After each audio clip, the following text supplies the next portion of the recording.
first to thank very much the SESC Pompeia for not canceling the conference or my participation in it.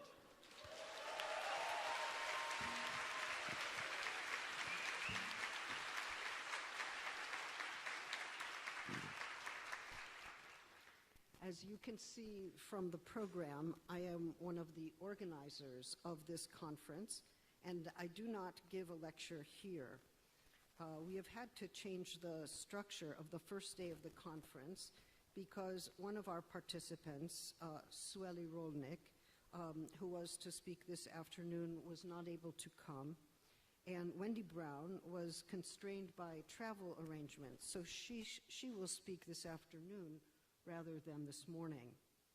So this morning, Vladimir Safatle and Natalia Brizuela and I will all offer introductions, and then Natalia Brizuela will give her paper, and Paola Biglieri will respond.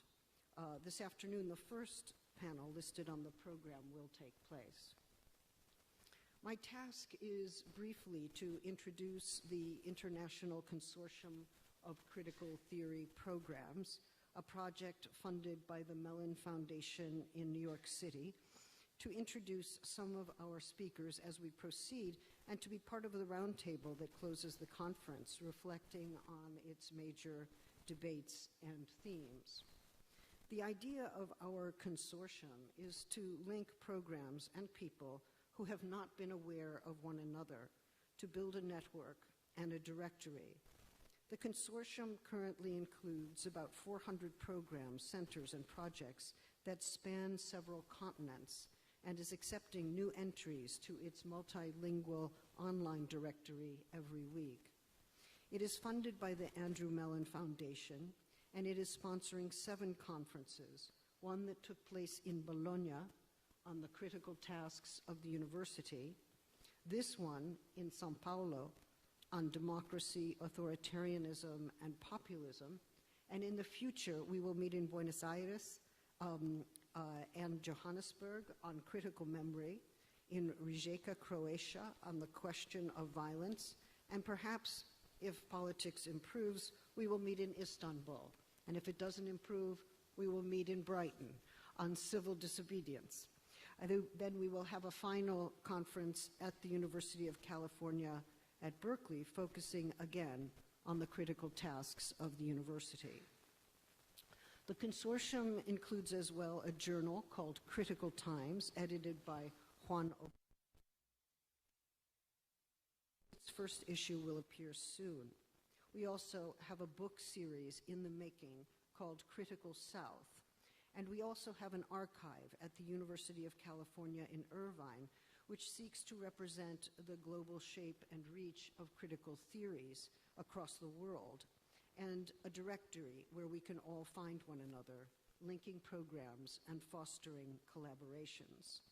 Our aim is to link scholarly and activist traditions across the global South and the peripheries of Europe with those that have predominated in the North to foster new collaborations, to discover and renew a global sense of critical theory for our times. Of course, it's not clear that we are all living in the same time.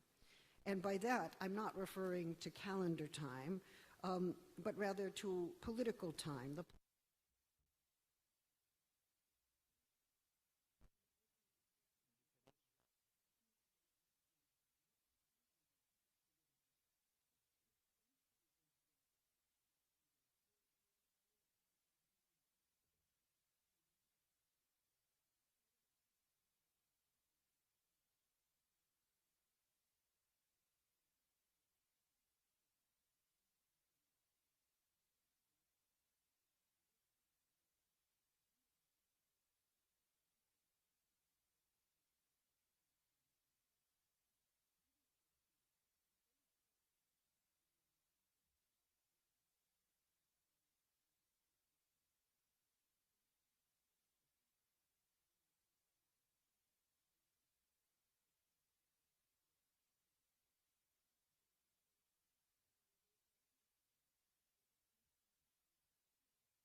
take this to be the fundamental task of critical theory. Of course, some people do not want to work with the term critical theory because it has been over-institutionalized as a European mid-20th century project, one bound by the historical conditions of European fascism and the way that new technologies amplify possibilities of destruction in that time and place. As I asked people what they think about a consortium of critical theory with a global commitment, some suggested that critical theory is responded to its historical conditions, including the rise of fascism and authoritarianism, the loss of normative vision in the service of instrumental reason, and the advent of mass destruction, the importance of the arts in establishing an inverted mirror of our historical world, and the need to find a theoretical vocabulary that does not reproduce the very forms of power. Especially whether there are theories that are critical. Whether there are senses of the critical that have still to be taken into account. In a way, the question we ended up posing has to do with, first of all, how the term critical operates in various locations, and then what other vocabularies do critical work at a distance from recognized forms of critical theory. To do the second, we seem to have to presume we know what critical is in order to find its instances, but that is not always the case, since if the task is not only to establish the implication of thinking in the historical conditions of its emergence, and to seek to develop a mode of critical engagement that analyzes and counters domination, violence, and exploitation, then a range of knowledge projects can come under the rubric of this field. If we sought only to see how critical works in various contexts, we would be doing a kind of ordinary language analysis, perhaps a discourse analysis, although within a multilingual field.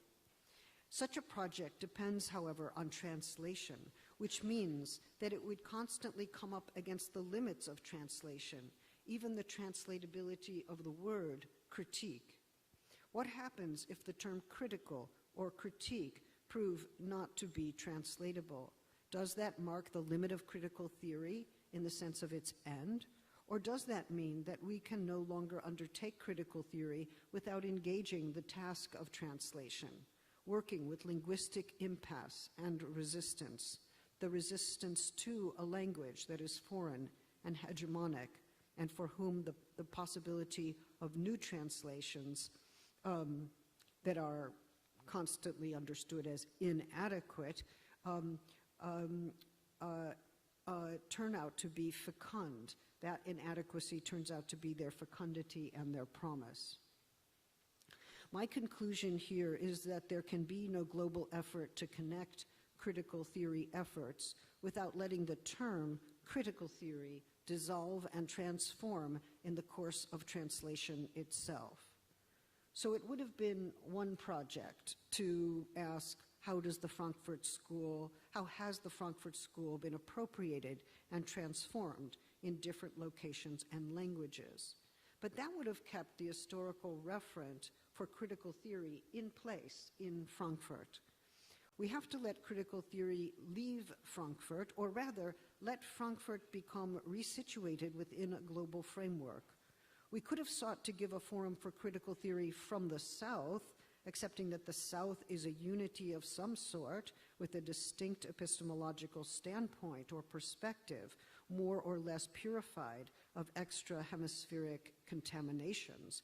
But there seem to be too many important quarrels about the geographical presumptions made by theories from the South, whether they apply rightly or evenly across South America, whether they apply to Africa, to the legacy of apartheid in South Africa, whether they apply to South Asia and to the geopolitical tensions between the South and North of South America, or indeed Africa, whether something called the South is in the process of creeping north. Does it now include Greece? And can colleagues who are marginalized in the Middle East, the Balkans, Russia, and East and Southeast Asia, are they not left out of these hemispheric metaphors that seek to correct one dominant form of exclusion only by producing another set?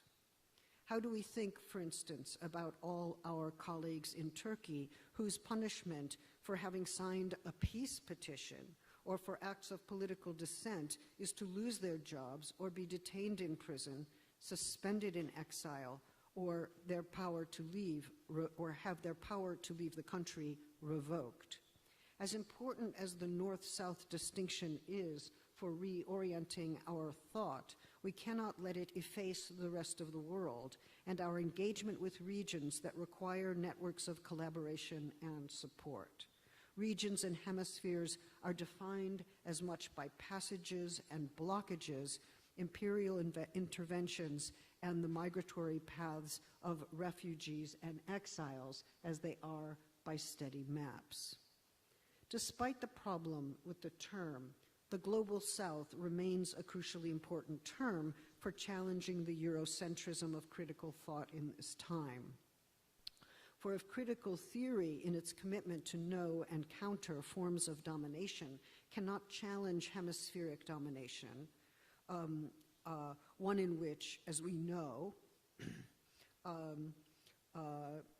continues economic exploitation by the North of the South, that is very central, then it has failed to follow its own mandated task.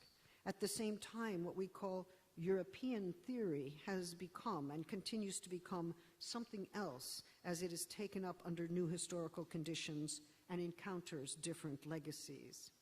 Is Paulo Freire not a part of critical theory? Is liberation theology not a part of critical theory? Is queer theory of indigenous or indigenous theory from the South not critical theory?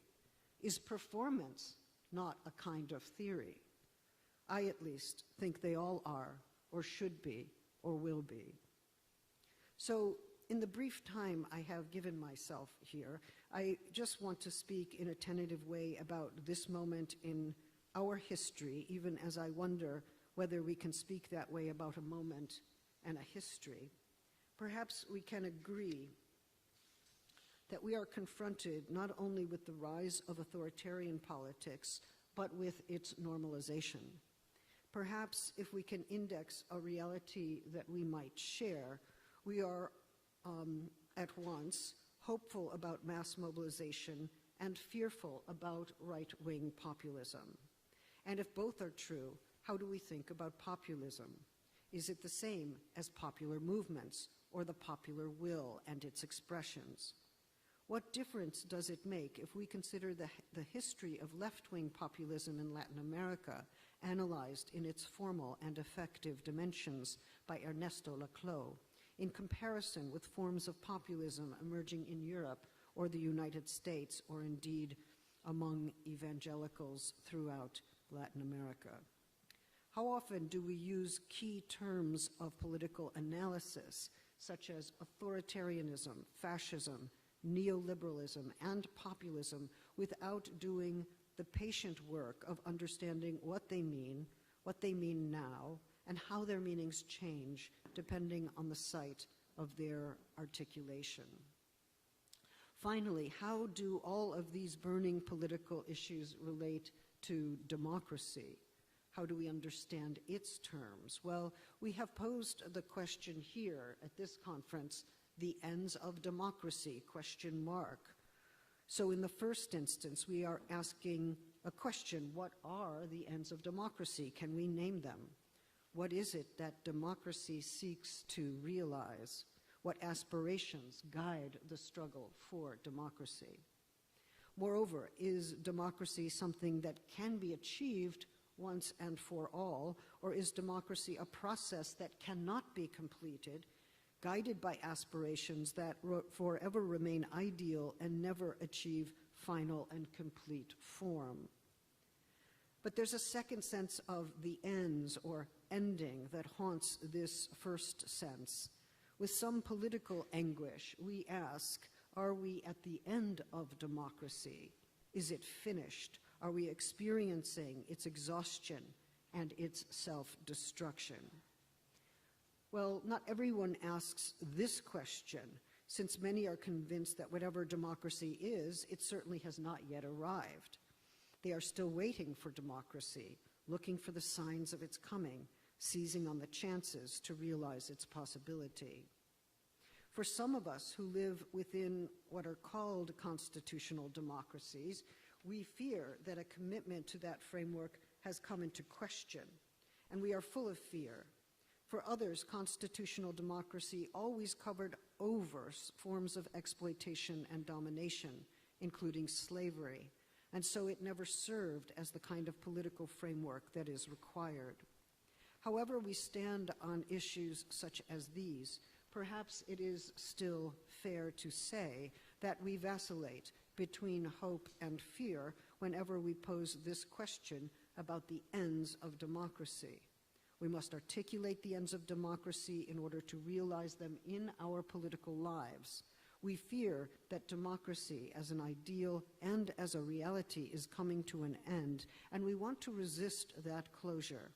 We worry that democracy has not yet come into being, and we wonder how best to facilitate its emergence.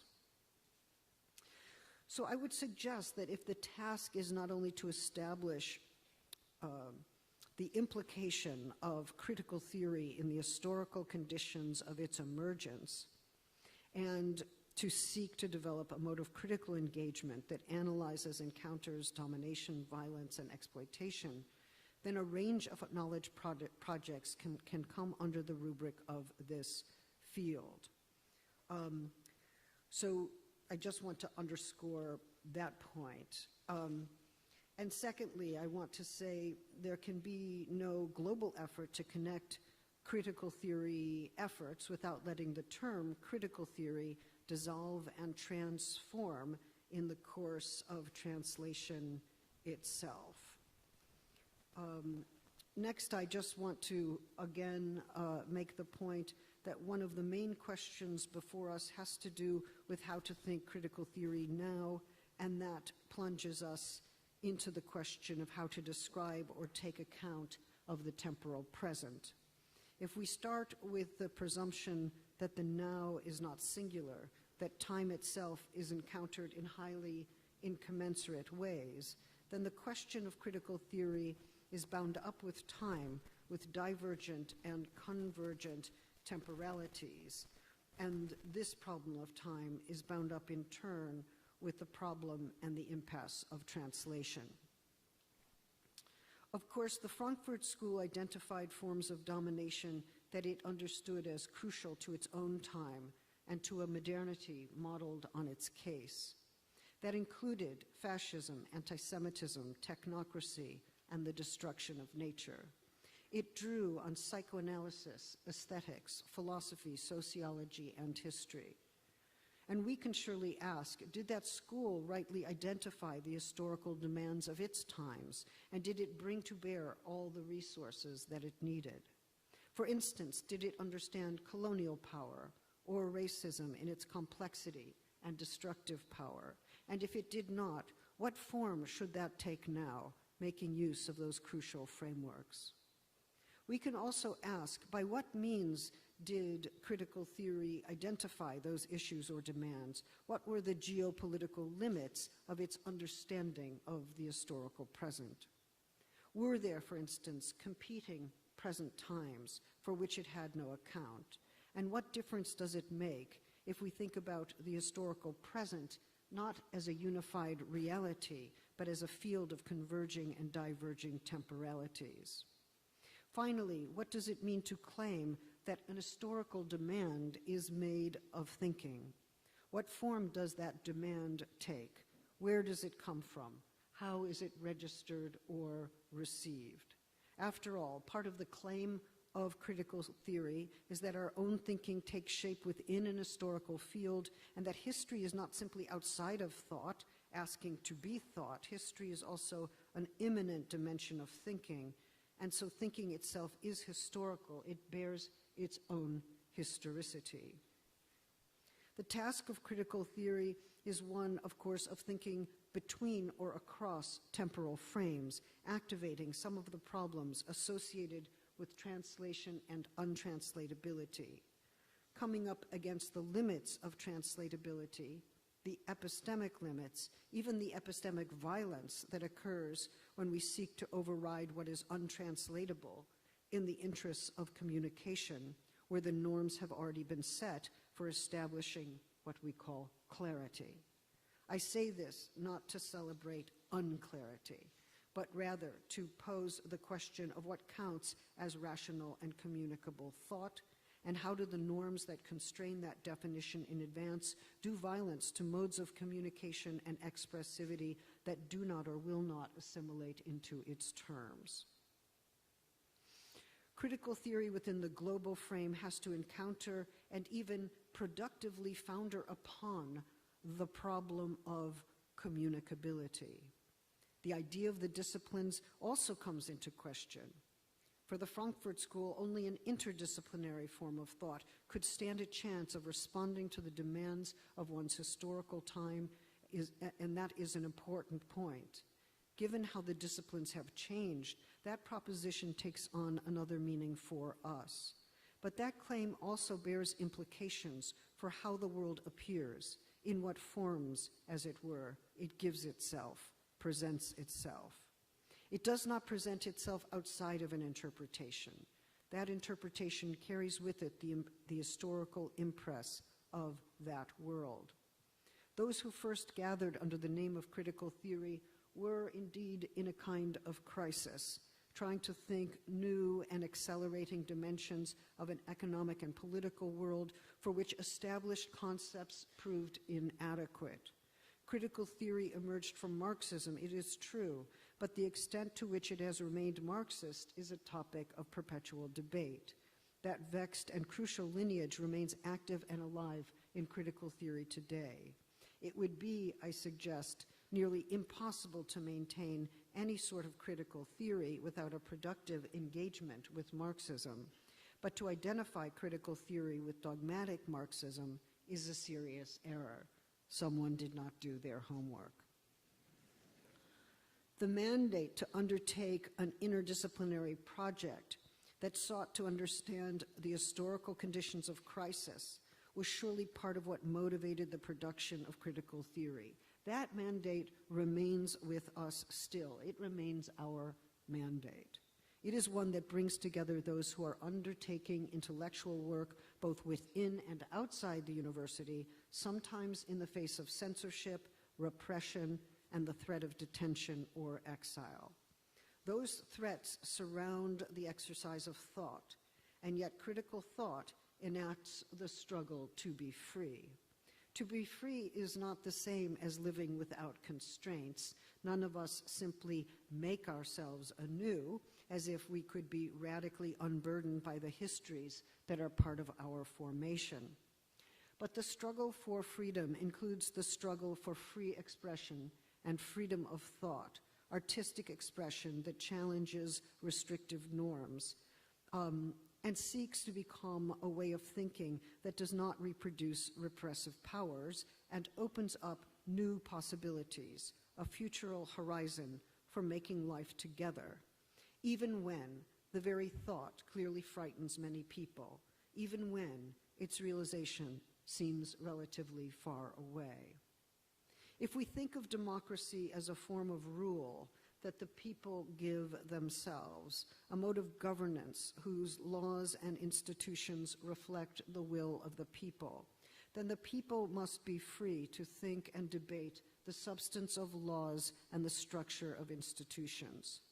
And when the people are plural, heterogeneous, this means that thought must dedicate itself to knowing and traversing distances, engaged in a practice of translation that is essential for building a world together. It is odd that such desires, we can call them democratic desires, are considered dangerous. They take aim at entrenched structures of inequality, forms of racial and gender subordination and violence. They take aim at repression. They insist on a productive affirmation of that complexity we call the people. Perhaps democracy is an aspiration. Perhaps it can be said to be a form of governance or the character of a set of laws, norms, and institutions. It also serves ideals such as equality, freedom, and justice, not just in the abstract, but in their realization. As such, democracy is a struggle, even a daily struggle, one that requires the gathering of critical thought dedicated to knowing and responding to the forces that would censor our words, restrict our freedom, condemn our loves and our lives, and reproduce legacies of violence and domination. All of these words are bound up with our lives and our futures, so as we gather here to speak and think together, we act in our small and ordinary ways to imagine and make a just future for our world. Thank you.